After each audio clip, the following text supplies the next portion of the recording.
Entonces, hermanos, la Biblia menciona en muchos lugares de la Escritura, más que nada en el Antiguo Testamento, la cuestión de los sacerdotes. Y en lo que vamos a ver, en el pasaje que vamos a ver hoy, tiene que ver con la vida de los sacerdotes y el futuro final de los tiempos de los sacerdotes. El futuro final de los sacerdotes. Ahora alguien dirá, ¿y eso hacia mí en qué me afecta? Yo no soy sacerdote. Para allá es donde vamos ahorita. Y vamos a ver realmente si nos afecta o no nos afecta. Entonces, tiene que ver con los sacerdotes y la vida después de cuando llegue el tiempo de que el Señor actúe. El nombre de este tema, por la gente, los hermanos que les gusta apuntar, el nombre de este mensaje tiene la diferencia en los sacerdotes en el día que Dios actúe. La diferencia en los sacerdotes en el día que Dios actúe. Amén. Gloria a Dios. Dicho esto, hermanos, hay un tema de principio a fin en la Biblia que es inevitable verlo. Desde, como a veces menciona el hermano Edwin, desde Génesis hasta Apocalipsis se habla este tema. Después, creo yo, después de la persona de Jesucristo, para mí, a lo mejor yo me equivoco, a lo mejor alguien piensa diferente, pero para mí, después de la persona de Jesucristo, de nuestro Dios en la Biblia, yo creo que este tema del cual vamos a hablar sigue después de nuestro Señor. Es el más importante en la Escritura porque tiene que ver con nuestra eternidad. Entonces, ¿qué más importante que nuestra eternidad? Un hermano cuando predica la palabra, lo he escuchado yo, le dice a la gente, ¿tú venderías uno de tus ojos por $1,000,000? Y la gente dice, no, ¿cómo puede ser posible? No. Los dos por $30 millones. No, ¿cómo crees? No lo podría hacer. Y le dice, ¿por qué? Porque amas la vida, ¿verdad? Amas tus ojos. Dice, sí, ¿no? ¿Cuánto más tu vida eterna?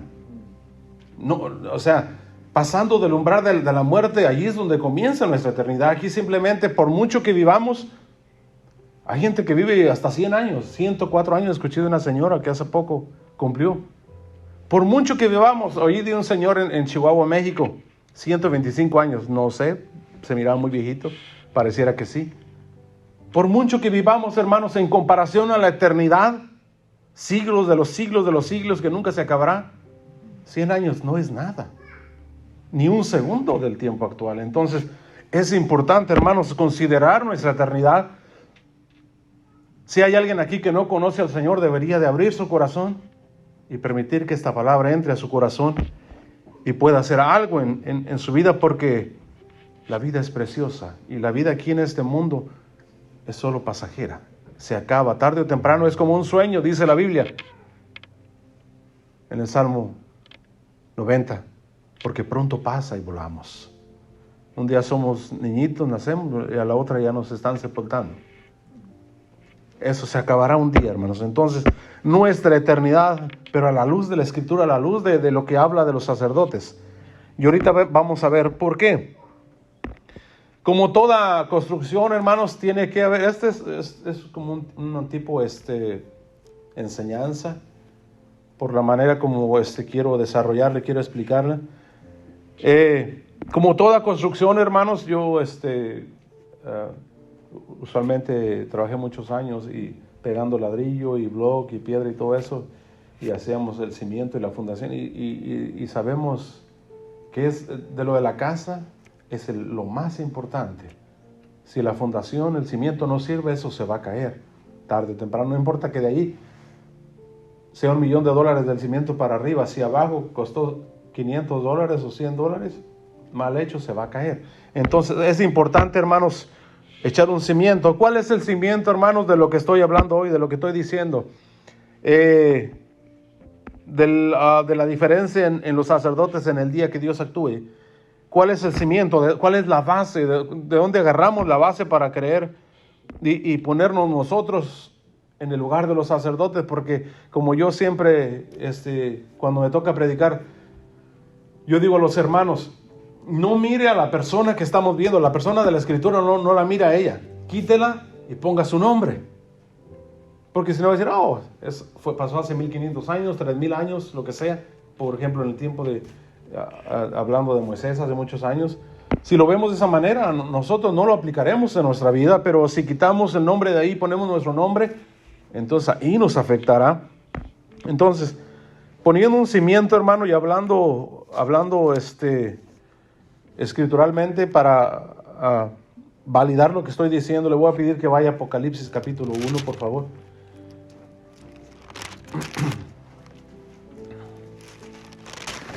Apocalipsis capítulo 1. Vamos a tratar, por favor, hermanos, de ir lo más rápido que se pueda. Apocalipsis capítulo 1. Gloria a Dios. ¿Lo tenemos? Amén, gloria a Dios. Vamos a leer desde el versículo 4 en adelante. Apocalipsis capítulo 1, versículo 4 dice: Juan a las 7 iglesias. Acuérdense que Juan había sido exiliado y había sido puesto en la isla de Patmos por el testimonio de Jesucristo, por predicar la palabra. Y ahí estaba y recibió una visión, como decía el hermano Miguel en la alabanza. Dice: Juan a las 7 iglesias que están en Asia, gracia y paz es el saludo a vosotros, del que es, del que era y del que ha de venir, y a los 7 espíritus que están delante del trono, y de Jesucristo, el testigo fiel y el primogénito de los muertos, y el soberano de los reyes de la tierra, al que nos amó y nos lavó de nuestros pecados con su sangre.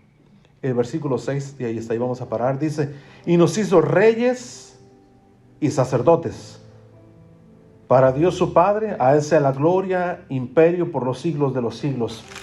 Amén. Vaya al capítulo 5, dele vuelta. Gloria a Dios. Amén. Capítulo 5 del versículo 6 en adelante. No sé por qué las 3 lecturas tienen que ver con el versículo 6 siempre. En estas 3 lecturas que tengo. Ok. Capítulo 5, versículo 6 en adelante. Dice de esta manera: y miré y vi en medio del trono y de los 4 seres vivientes y en medio de los ancianos estaba uno de pie, un cordero como inmolado, que tenía 7 cuernos y 7 ojos, los cuales son 7 espíritus de Dios enviados por toda la tierra. Y vino y tomó el libro de la mano derecha y de la que estaba sentado en el trono. Y cuando hubo tomado el libro, los 4 seres vivientes y los 24 ancianos se postraron delante del cordero. Todos tenían arpas y copas de oro llenas de incienso, que son las oraciones de los santos. Y cantaban un nuevo cántico diciendo: digno eres de tomar el libro y de abrir sus sellos, porque tú fuiste inmolado y con tu sangre nos has redimido para Dios de todo linaje, pueblo, lengua y nación. Versículo 10: y nos has hecho y nos has hecho para nuestro Dios reyes y sacerdotes, y reinaremos sobre la tierra. Hablando de los 1000 años, del milenio. Amén. Una lectura más, hermanos. Si nos estamos dando cuenta, al final, el último versículo dice que seremos reyes y sacerdotes. Está hablando de los que reinarán con el Señor cuando el Señor establezca su reino milenial en Israel, cuando el Señor regrese. Ok, entonces ahora, hermanos, vayamos a Éxodo capítulo 19.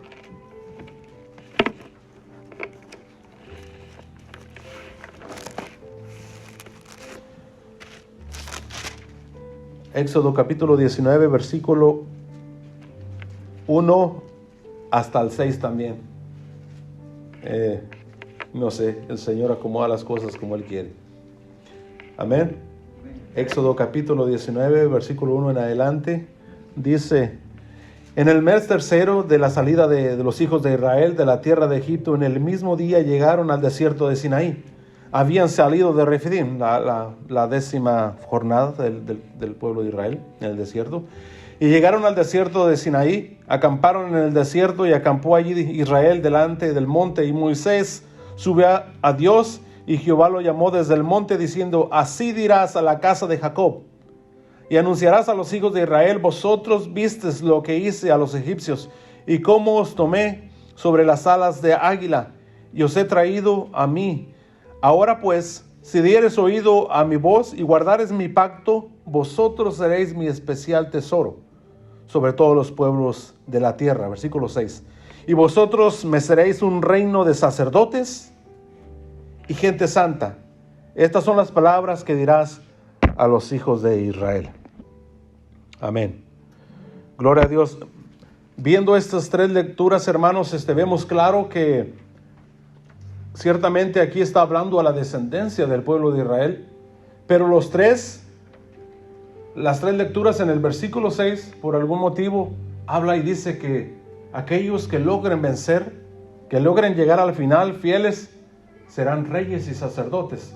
Y el Señor nos ha llamado a todos aquel que es lavado por la sangre de Cristo, a ser sacerdotes del Señor. O sea, el sacerdote, ¿qué era lo que hacía?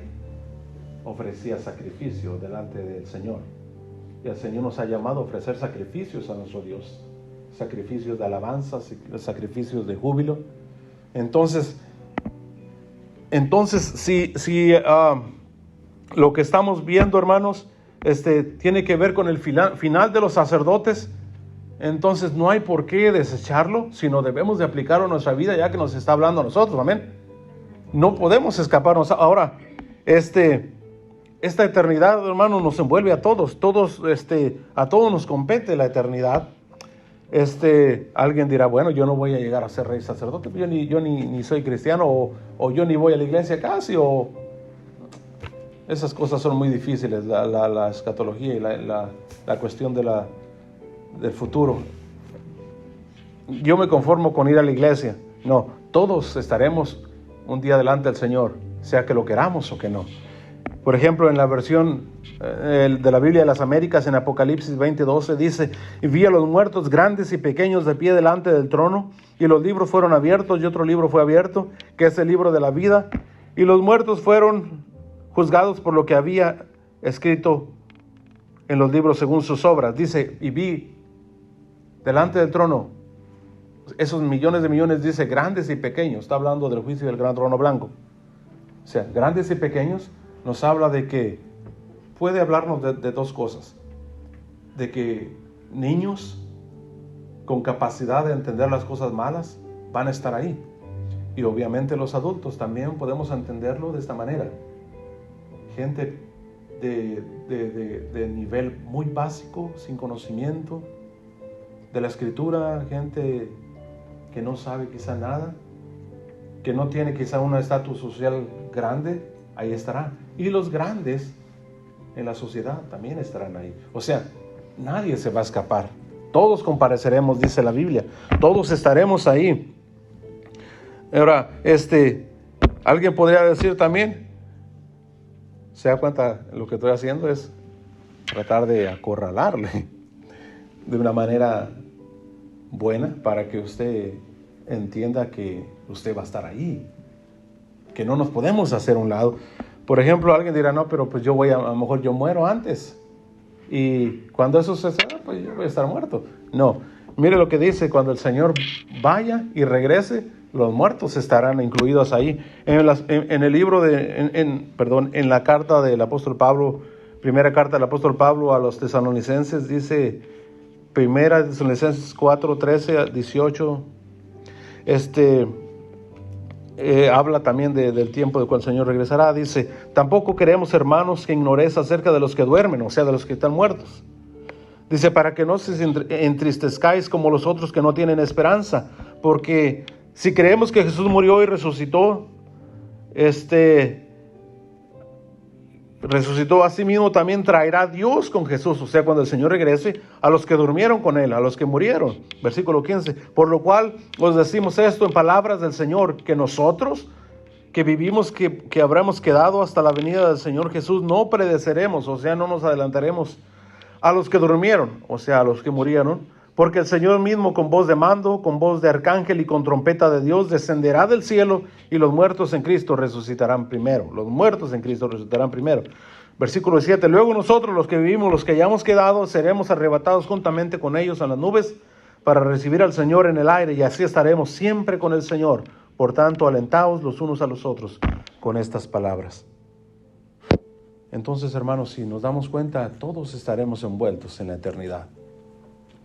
Entonces debemos de aceptar, hermanos, lo que la Biblia nos dice acerca de lo que estamos viendo y ver que un día compareceremos delante del Señor. Amén. Ahora sí, hermanos, vaya a la lectura donde nos vamos a quedar ahí ya todo el resto del servicio. Vaya, por favor, a Malaquías, ahí lo voy a esperar. Malaquías es uno de los libros, toda la palabra es inspirada y todo es precioso, pero en lo personal a mí es uno de mis libros favoritos para estudiar y para leer, juntamente con el libro de Job y con el libro de Daniel. Ojalá el Señor nos conceda sacar una enseñanza del libro completo en un futuro. Malaquías capítulo 1, hermanos, y por algún motivo, hermanos, que el Señor lo quiso, también en el versículo 6. Malaquías capítulo 1, versículo 6, y de ahí nos vamos a ir versículo por versículo.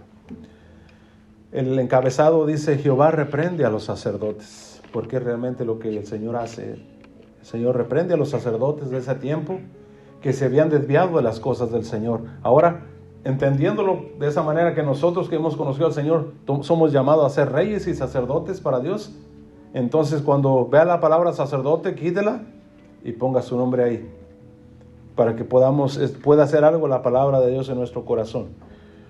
Dice el versículo 6 de la siguiente manera: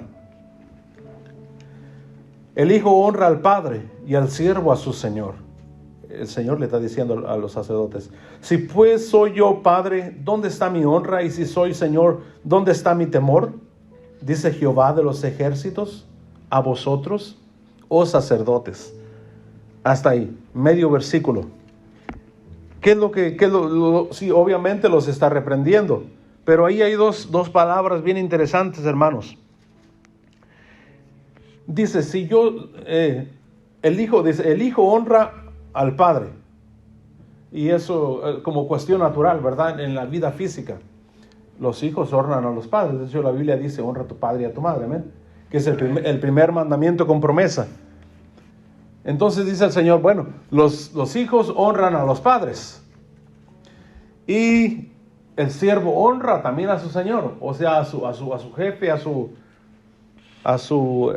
ver, otras versiones dice esclavo, a su amo. Los honran, dice, pero en otras palabras diciendo: pero yo soy el Señor, yo soy padre. Y dice, entonces, ¿dónde está mi honra? Los sacerdotes no estaban honrando al Señor. ¿Dónde está mi honra? Y si soy Señor, entonces, ¿dónde está mi temor? Había una falta, hermanos, en los sacerdotes de honrar y de temer al Señor. Por ejemplo, en los Salmos capítulo 29, versículo 2 dice: dad a Jehová la honra debida a su nombre en la hermosura de su santidad. El Señor merece toda la honra, toda la gloria. Ya lo vivimos en el momento de la alabanza. Él merece toda la honra y toda la gloria. Hay gente, hermano, a veces nos encapsulamos solamente nosotros aquí. No, a esta hora en el mundo hay miles de millones de personas alabando al Señor. Y sabe que una cosa súper interesante: de entre esos millones de personas hay gente orando y poniendo su petición delante del Señor. ¿Y sabe qué? El Señor no se confunde con cada petición. Qué cosa tan maravillosa. O sea, yo, y a lo mejor usted también, le habla una persona allá y otra por acá, y ya no sabe cuál. Si dicen, ¿qué te pregunté o qué te dije? Ya no nos acordamos o no podemos conjugar bien lo que oímos. Pero el Señor, miles de millones de personas le piden a la misma vez, y el Señor contesta la necesidad. Él no se rebruja en su manera de entender, no se confunde. En donde quiera hay gente que lo honra, hermano. Donde quiera hay gente que lo alaba y que lo glorifica. Entonces, él estaba pidiendo, ok, ¿dónde está mi honra? ¿Dónde está mi temor? Y el temor, hermanos, lo hemos oído por mucho tiempo, los que tenemos mucho tiempo las cosas de Dios. El temor es, por ejemplo, dice que es el principio de la sabiduría. Y el temor, hermano, no es el miedo. Que nosotros vemos al Señor y ay, nos asustamos y qué miedo, ¿no? Y nos ponemos a temblar. Sí, a veces temblamos, a mí me ha tocado temblar, pero por la presencia del Señor. Pero el miedo y el temor es diferente. El temor, ¿sabe qué es? Su traducción de esa palabra de temor es un respeto reverencial. O sea que lo respeto en extremo al Señor. Eso es el temor. Entonces, ¿dónde está mi respeto? En otras palabras, no me reverencian con el temor que debo de tener. Ahora el versículo 7, versículo 7 dice, bueno, continuemos en el 6, perdón. Dice, oh sacerdotes que menospreciad mi nombre, y decís, ¿en qué hemos menospreciado tu nombre? Y el Señor le dice en el versículo 7, en que ofrecéis sobre mi altar pan inmundo. Y dijiste, ¿en qué te hemos deshonrado? Y el Señor le dice, en que pensáis que la mesa de Jehová es despreciable. Ahora, hermanos, ahí dice que menosprecias el altar, o dice en que ofrecéis sobre mi altar pan inmundo. ¿Qué es el altar?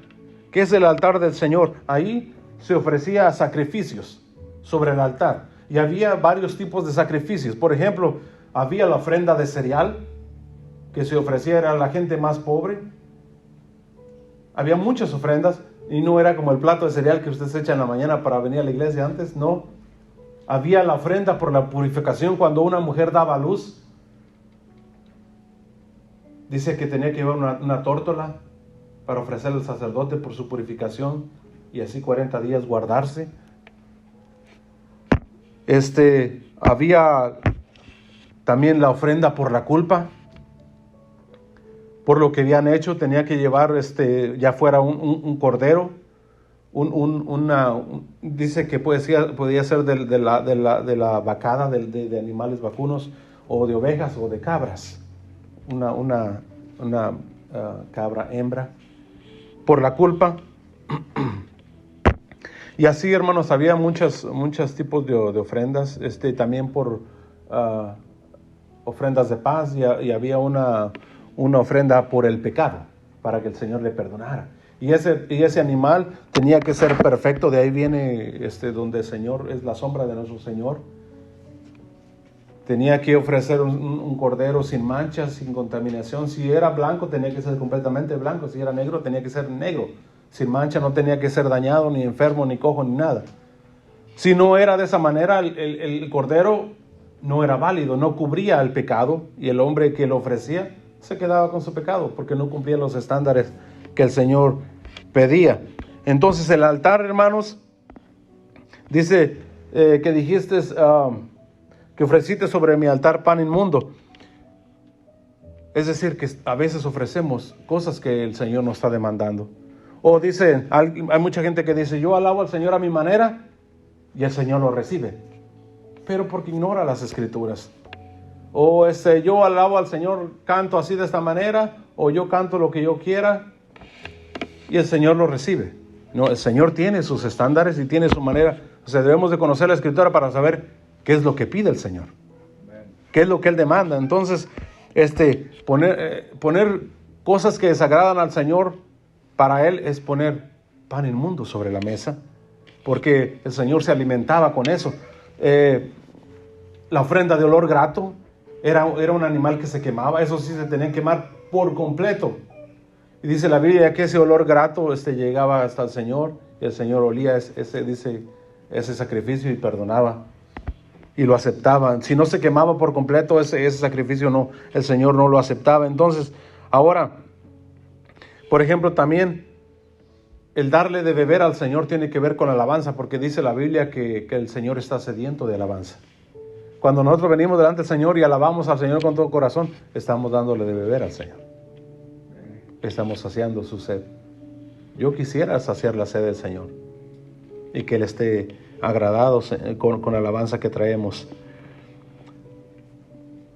Ahora, vamos al versículo 8. Dice, y cuando ofreces el animal ciego para el sacrificio, ¿no es malo? Asimismo, cuando ofreces el cojo o el enfermo, ¿no es malo? Y dice, preséntalo pues a tu príncipe. ¿Acaso se agradará de ti o le será acepto, dice Jehová de los ejércitos? No debía, como hablamos ahorita, no debía de ser cojo o ciego. Tenía que ser perfecto. Y luego dice,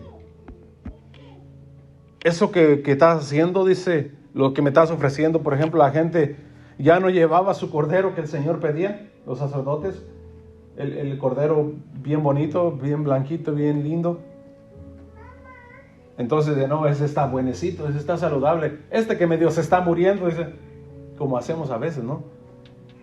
Yo le digo a mi esposa, cuando uno va a dar algo a una persona, y yo enseño eso a mis hijos con un vecino que tenemos, un viejito. Él está solito, tiene como 75 años, no puede caminar y tiene glaucoma, solo ve con un ojo. Y le llevamos de comer, no puedo decir seguido porque mentiría, pero le llevamos de comer y siempre le digo a mi esposa, agarre las mejores piezas, agarre lo mejor, porque si llevamos lo que nos sobra o algo que nosotros no lo vamos a comer, el Señor no lo acepta. Y si esa persona no dice gracias, mucho mejor, porque el Señor te lo va a agradecer. Dice la Biblia que si la persona te dice gracias y te quiere recompensar, dice el Señor, no esperes más porque ya recibiste tu recompensa. Entonces tratamos de hacer de esa manera. Hermanos, ¿cuánto más para el Señor? ¿Cuánto más para nuestro Señor? Entonces, hermanos, debemos de ofrecer al Señor siempre lo mejor. Y Él dice, esos animales cojos, ese que está medio ciego y me lo traes, ese que está enfermo, ese otro que está con la pata quebrada, dice, dáselo a tu príncipe. Los príncipes eran, por ejemplo, el gobernador de la región. Preséntalo a tu gobernador, entre otras palabras. ¿Tú crees que ¿Tú crees que lo va a aceptar? Y así como era en ese tiempo, seguramente no le va a aceptar. ¿Por qué Dios debería de aceptarlo? ¿Acaso el Señor no merece más honra y gloria y alabanza? Y agarramos lo peor y se lo damos. Por eso cuando le decimos, hermano, levante sus manos, levantemos nuestras manos, hermanos. Que no nos dé vergüenza, que no nos dé pena. Dice la Biblia que levantemos nuestras manos en adoración al Señor. Y dice la Biblia que hasta los árboles danzan de gozo y mueven sus ramas. Casi no danzamos aquí últimamente, pero cuando se trata de danzar, hay que danzar con gozo. Es para el Señor. El Señor se merece lo mejor. Versículo 10. Yo no tengo contentamiento, no tengo complacencia con vosotros. Es lo que dice. Que también, mire lo que dice, el versículo 10 dice, ¿quién también hay de vosotros que cierre las puertas y alumbre mi altar de balde? Estaba checando yo otras versiones y ¿sabe qué dice? Otras versiones dice, ojalá y hubiera alguien que cerrara las puertas de aquí, dice, para que ya no entren mejor a ofrecerme esos sacrificios que me están ofreciendo, porque yo no tengo contentamiento, no me gusta eso que me están ofreciendo. Ojalá que hubiera alguien que cierre las puertas ya para que nadie entre y así no me molestan con su manera de alabar, con su manera de ofrecer esos sacrificios. Y luego dice, yo no tengo complacencia con vosotros, dice Jehová de los ejércitos, ni de vuestra mano os aceptaré esa ofrenda. Ahora, esa es una pregunta, hermanos, ¿el Señor tiene complacencia con nuestra alabanza, con nuestra manera de actuar durante el tiempo de la alabanza o durante el tiempo de nuestra vida en la casa o donde quiera que andemos? No somos perfectos, hermano. Todos tenemos nuestros detalles. Que el Señor nos ayude. Entonces, la parte B del versículo 10 dice,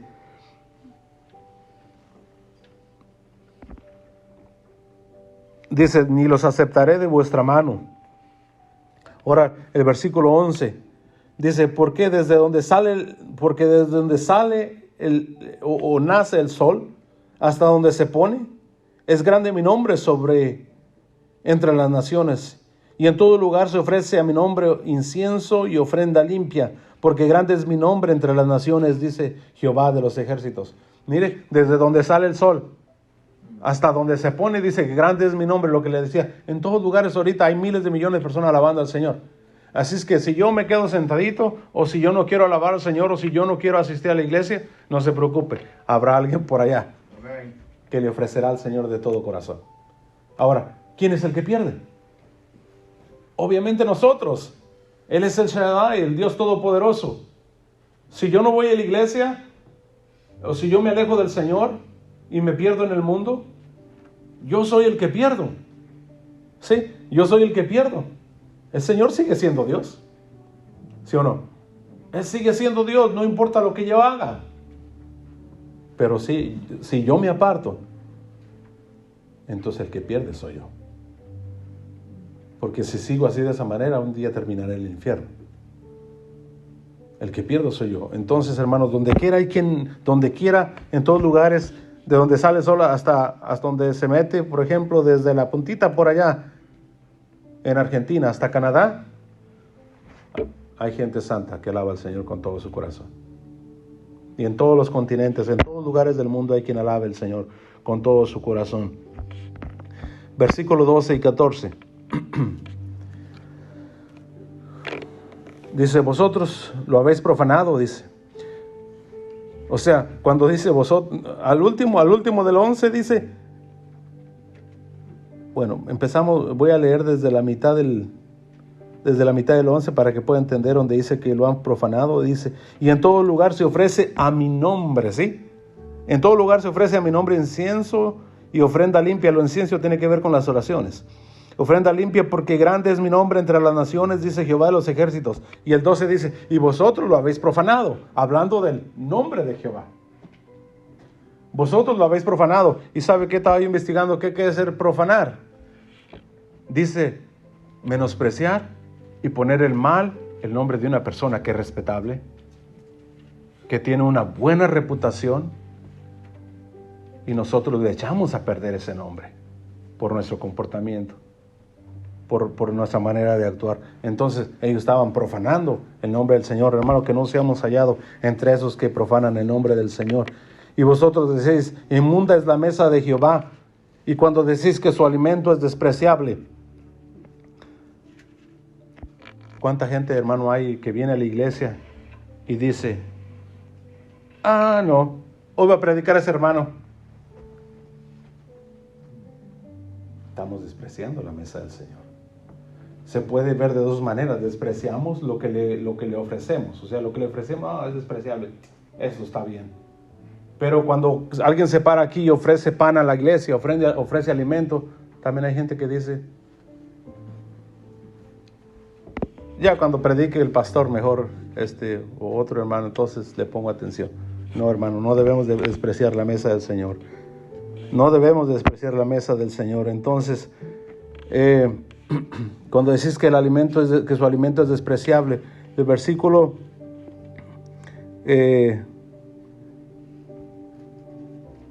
13 y 14, a veces además dicho, qué fastidio es esto.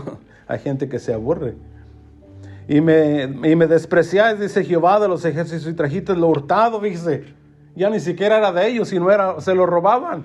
Aquel tiene un buen cordero. Yo el mío aquí lo dejo y agarro ese y no me cuesta, ¿verdad? Y lo ofrezco. No, dice, trajiste lo hurtado, dice, lo que robaron, pues. Dice, o lo cojo, lo enfermo, y presentaste esa ofrenda. Dice, aceptaré yo eso de vuestra mano, dice Jehová. 14, maldito el que engaña, el que teniendo machos en su rebaño, o sea, algo bueno, algo perfecto, promete y sacrifica a Jehová lo dañado, porque yo soy gran Dios, gran Rey, dice Jehová de los ejércitos, y mi nombre es temible entre todas las naciones. Aleluya. El Señor es alabado en todo lugar. Nosotros somos los que perdemos, hermano. Por así como dice el dicho, tú te lo pierdes, a decir el Señor, ¿va? Es la verdad. Es la verdad. Vamos al capítulo 2. Y el Señor continúa reprendiendo, pero ahora por su infidelidad. Dice, ahora pues, los sacerdotes, para vosotros es este mandamiento. O sea, no se lo des a los levitas, no se lo des al pueblo común. Aunque también reprende a los levitas, pero más que nada a los sacerdotes. Dice, para vosotros es este mandamiento.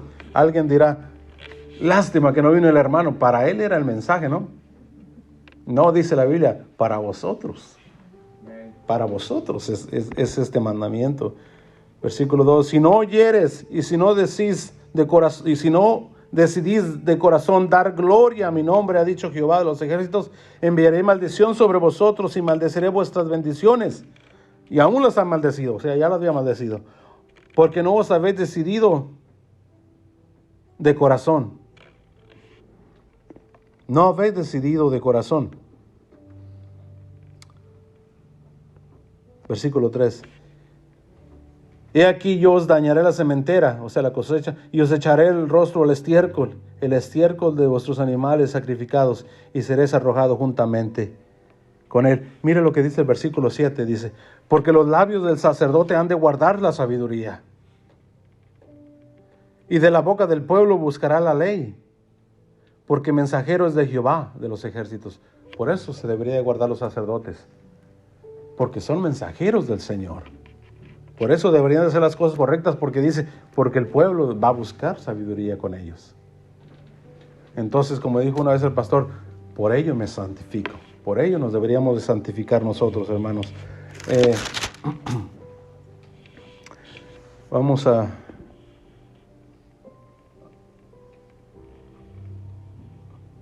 el versículo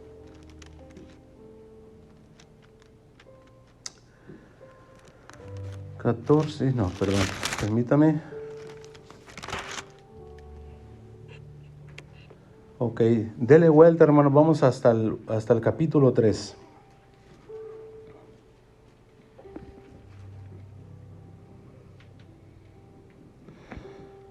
Ahora, este último versículo es el final de los sacerdotes malos, de los que están haciendo cosas malas. Pero no se desespere, viene algo precioso.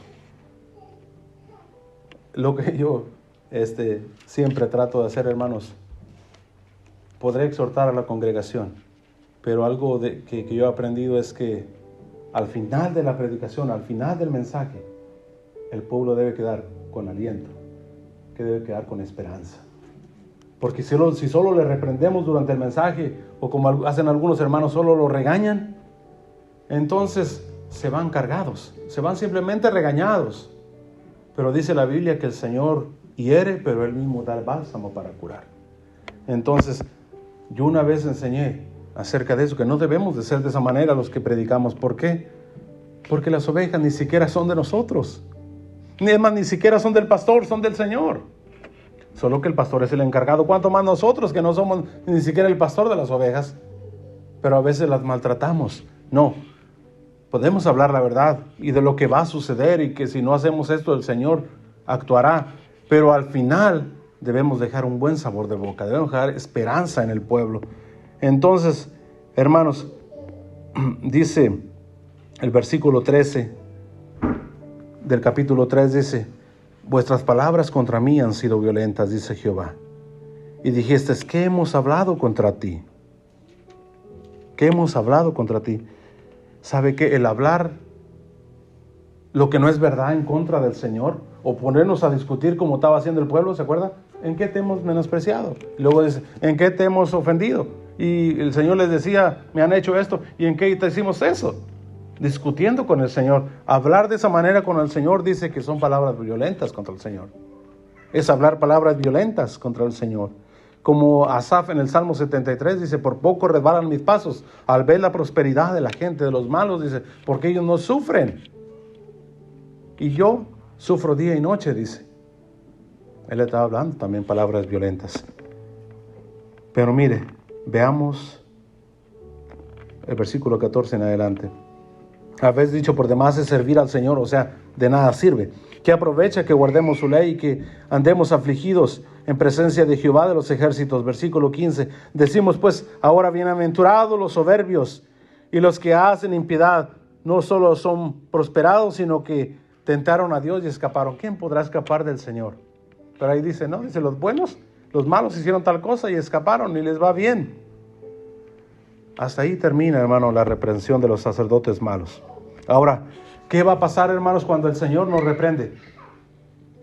Y le pido de su atención en esta, porque este es mucho más importante que el primero. ¿Qué va a pasar cuando el Señor nos reprende a todos?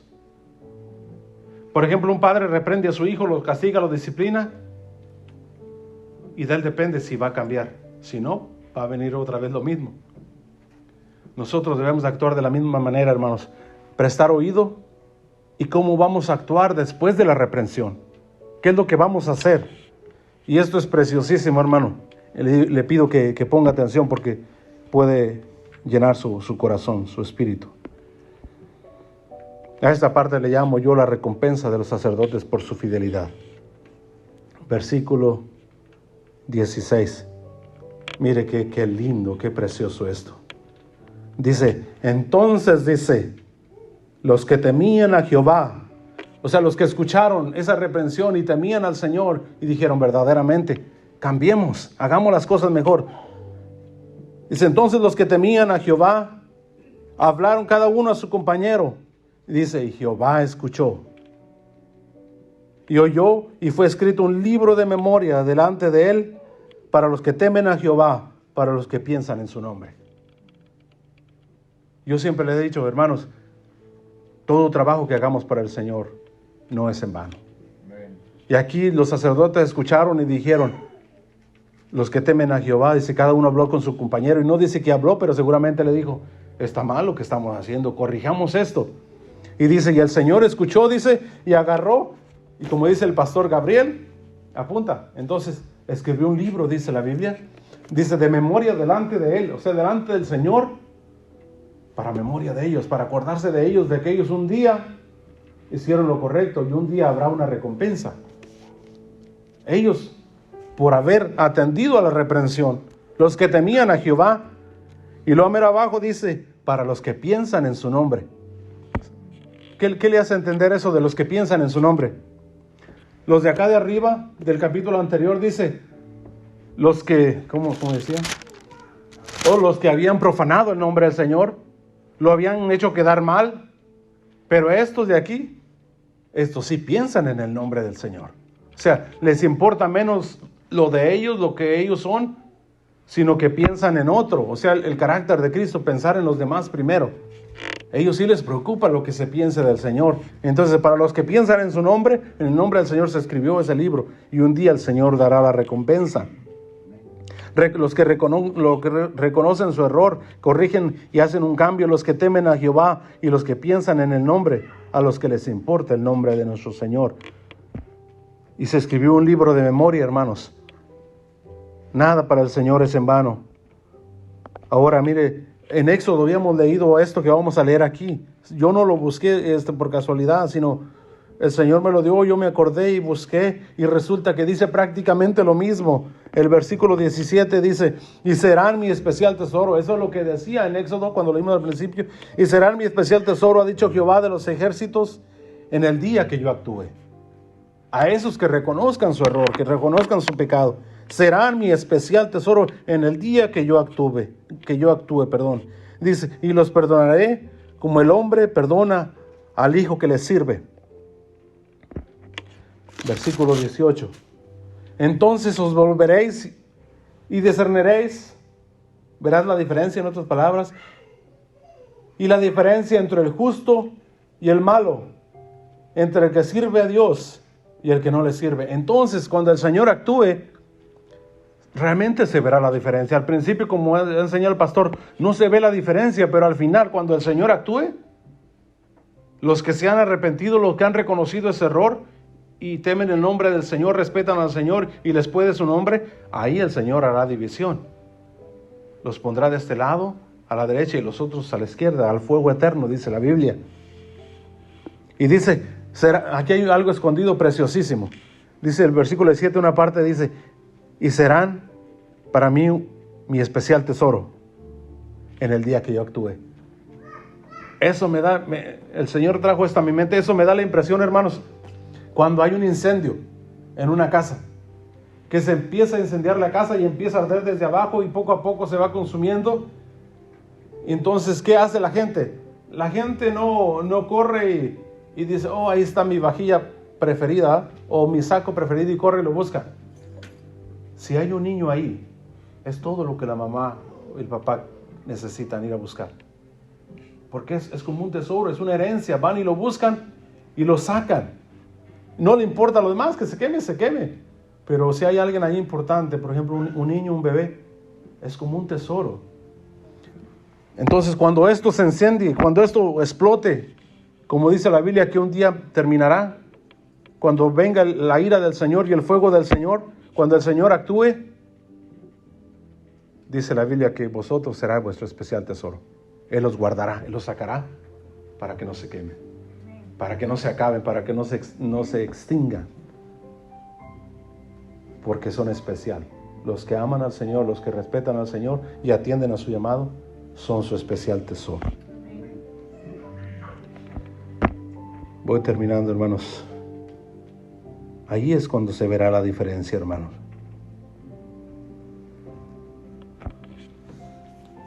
Por último, leemos estos dos versículos del capítulo 4, el primero y el segundo. Capítulo 4, versículo 1 y 2. Este es el motivo de la reprensión. Aquí dice, ¿por qué? O sea, toda la reprensión, todo lo que vimos en estos dos capítulos, ahora aquí en el capítulo 4 nos dice por qué de la reprensión. Nos dice por qué nos está reprendiendo. Dice, ¿por qué? Porque he aquí viene el día ardiente como un horno. Y todos los soberbios, los que no aceptaron la reprensión, los sacerdotes que no aceptaron la reprensión, y todos los soberbios y todos los que hacen maldad serán como estopa. Ha dicho Jehová de los ejércitos, y no les quedará ni raíz ni rama. Es decir, empieza a arder desde arriba y llega hasta abajo, se quema las hojas, la rama y todo, y hasta la raíz.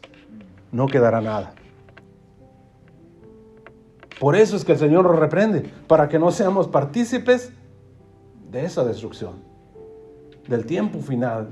Porque ahorita pues, una vida linda, ¿no? Qué lindo afuera y todo, pero eso no es todo. Esto se acabará un día. Entonces no quedará ni raíz ni rama a esos soberbios, a la gente que no acepta sus errores.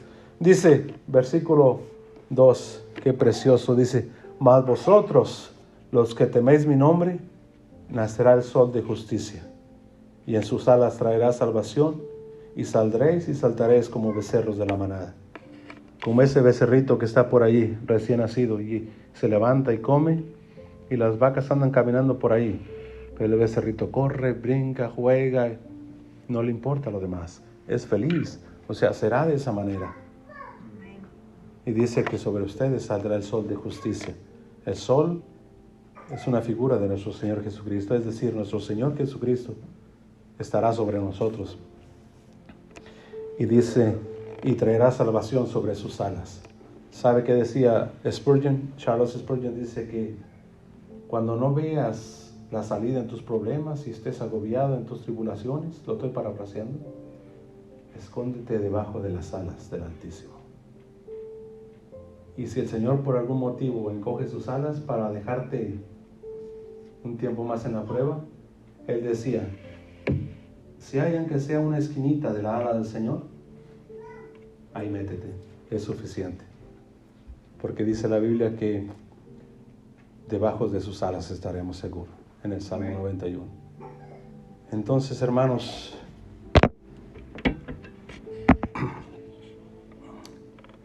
como reflexión, hermanos, ¿cuál es el propósito de este mensaje? Que aceptemos la reprensión con humildad y no discutamos con el Señor al respecto. Que reconozcamos nuestros errores que hemos estado cometiendo como hijos de Dios y como lo que hemos sido llamados a ser, sacerdotes para Dios Altísimo. ¿Cuál es la pregunta del Espíritu, hermanos? Yo creo que la pregunta del Espíritu, por obvias razones, es ¿cuál de los dos tipos de sacerdotes quiere ser? Todos somos llamados a ser reyes y sacerdotes. Ahora, ¿cuál de los dos sacerdotes queremos ser? Eso está en nosotros. Nosotros vamos a decidir que seamos contados. El deseo de mi corazón, hermano, es que seamos contados con los sacerdotes que temen a Jehová y obviamente que reconocieron su pecado. Que el Señor nos ayude, hermano. Señor, tenga misericordia. Por eso traté de ponerle un cimiento, para cuando yo terminara de compartir, usted viera que usted está envuelto en medio de eso. Todos estamos envueltos en eso, entonces no hay como decir, yo me hago un lado y yo no soy parte de eso. Todos estamos envueltos en eso, entonces yo le sugiero, como dije la otra vez, escoja la vida para que viva.